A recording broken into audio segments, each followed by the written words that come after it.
Well, welcome to Detroit. Thanks. When's the last time you were here, and have you noticed maybe some of the changes in the downtown and this new arena or something? I hear is kind of cool down here. Yeah. I haven't been here in 5 or 6 years, I think. And the downtown area is obviously much more vibrant and looks terrific. But gosh, this arena, this is as good as it gets. You know, for our students to come in here and get to play in a place like this, get to enjoy these locker rooms, this fan base, it's going to be great for them. What's the big draw about Little Caesars? I'm sure you've taken a tour and seen some of the things here. What's the one thing that you look at and you're like, whoa? Well, first of all, I think just the main venue is beautifully designed. You know, it's obviously big relative to a college facility, but looks like it's got great sight lines. The color, the signage, that screen that they've got up there, the big screens are beautifully done.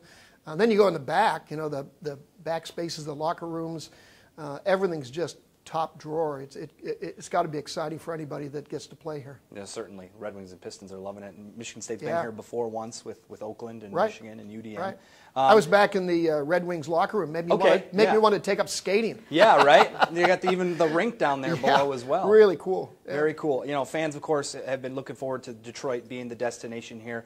It certainly helps Michigan State's the home team, if you will. I know the regional sites always usually have kind of that draw, but when you look at potential future sites, I mean, what are some of the things that they need to have a la Detroit getting this bid as they look to try to repeat this and beyond? Yeah, well, I think all the things that Detroit's showing us right now, you need a great facility, obviously, and this is, like I said, as good as it gets. So that's wonderful. You need a great local host institution, and you know, Detroit Mercy is doing a wonderful job. The conference is doing a great job. Having a local organizing community like you've got here in Detroit, people that are accustomed to putting on big events, and you've hosted many of them in this city over the decades, people that have been there and done it, really makes it easy for all of us to put on events. And you need a supportive local community. You know, the restaurateurs and the people that are engaged have to really step up and be a part of it. It's good for them, good for business, good for the city. And so we look at all of that. Look closely at what's the experience for the student athletes. Is this, at the end of the day, this is about them, obviously, and does this work for them? And I'm having a hard time believing they're not going to have a great time here. All we need is some really good games, and we're all set. Well, hopefully we get some really good games. Yeah. Should have a really good turnout here with that.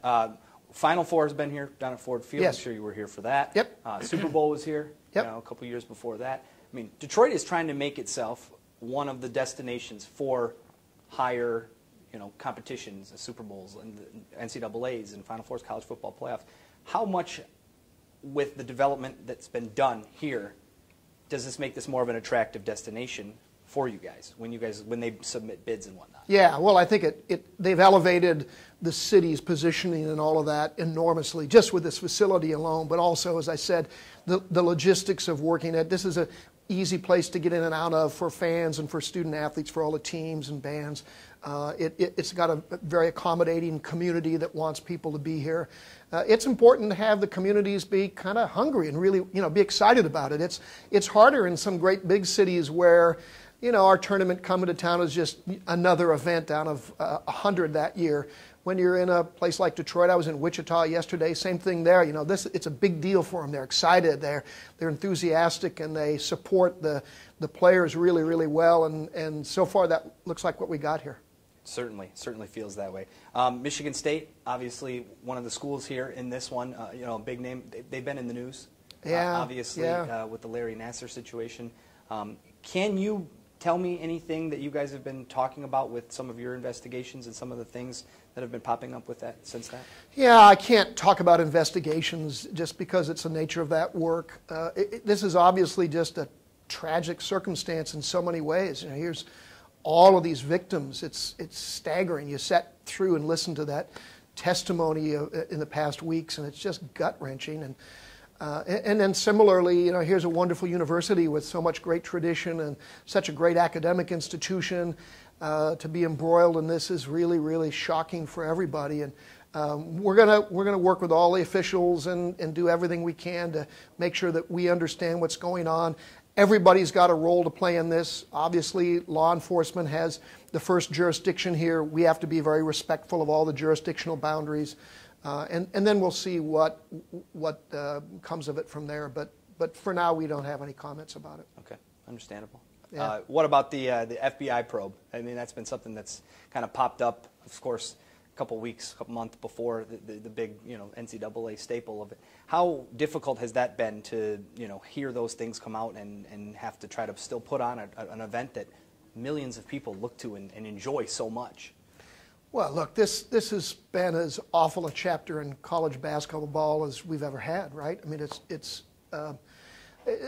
everybody understood that there were rumors out there about these kinds of activities, and you'd always hear stories, but there was never any concrete evidence about any of it, except in individual circumstances. And in those cases, the NCAA would conduct an investigation, do its work, and usually get a pretty good outcome for college basketball. But this is pretty wrenching when you sit and read a transcript, of an assistant coach or somebody else allegedly engaged in bribery that looks like just swapping students for money without any consideration for what's good for the student or a family.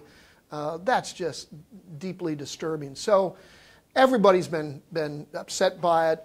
We've put together a commission, we're calling it the Rice Commission, but it's the basketball commission to bring back to the NCAA, to me, to the Board of Governors, who will ultimately make these decisions, recommendations on the changes that need to be made. Everybody from me on down is deeply committed to making big, significant changes. This isn't something that we need to nibble around the edges on. We got to make big changes. Gonna get that report in April, and then the board will take that report, and I'm committed, the board's committed to making sure we've got significant structural changes done before tip-off next year. It's going to be hard to get that done, but it's critical that we do it. Would you say that they're going to be, when you say structural changes, is it going to be, when it does come out, when the report comes out, is it going to be staggering to the point where fans are like, whoa, okay, here we go? Because I think that the feeling outside is people look at student athletes and understand that, there's always that argument. Well, they get the college education paid for, but, the likeness and all the different things they don't get the money for that unless they go pro. And I wonder where you sit on the balance of that line of understanding that you're giving these kids such great opportunity and an education and to help pursue their dreams in athletics and academics, but at the same time there's that other side that's, if you go to Europe when you're 18, you can make money right away. Where do you sit on that line of? I think first and foremost is young people, let's say they're young people that want to be basketball players, have to have choice and option, and many of us have been pressing for that, whether it's changes to the NBA rules or whatever the right model looks like. Is somebody, if they want to become a professional athlete, they shouldn't have to just say the only way to do that is to go to college, even though they may or may not want to go to college. For the youngster that wants to go to college, have a great experience, get to play in a place like this, and then become a professional athlete, great. We love that. That's something that everybody in higher education supports. For somebody to feel like I've got to go over there to play, maybe they're just on campus 6 months, but that's the only way I can get to the NBA. That's unfortunate. I think we all in higher education disagree with that completely. There ought to be a professional track. President Obama said it the other day. I think he was spot on, that there needs to be a legitimate professional career track like there is in golf and tennis and baseball and everything else now, that if somebody wants to go there, they can go there. They don't need to feel like they're being forced into higher education. We want students, young men, to come to college, to play the game at the highest level they can, get the best training and development they can as an athlete, but also be a serious student and gain an educational experience. If they don't want to do that, they shouldn't have to. If you're in college, then you got to get the best collegiate experience that can possibly be provided in every way that can be shaped. You want to be a professional ball player? Great. Let's make sure you got opportunities to do that. Since we're talking basketball, is that something that you can go to the NBA and say, hey guys, can we work together here on this? Because I feel like the NBA, Stan Van Gundy, very outspoken here in Detroit about how he doesn't necessarily like the one and done rule. Yeah, well, first of all, as you and your audience, I hope know, is the one and done rule is part of the contract between the NBA owners and the Players Association, so it's literally written into their contract. They are the only ones who can change that rule. If we could change it, we'd change it tomorrow. We don't have, nor should we have, any role in that negotiation, but we can certainly express, and I'm sure the Basketball Commission is going to express their views and opinions about this. We've heard in recent weeks and months that both the leadership of both organizations are serious about looking at it. They understand the problems it creates. They understand the need for that professional track and opportunity, but they're going to have to work it out in the end. We can just lobby. Excellent. I'm starting to see, getting ready for some time, so I will get you out on this. Good. When can we expect a college football playoff semifinal in Detroit, or a Final Four?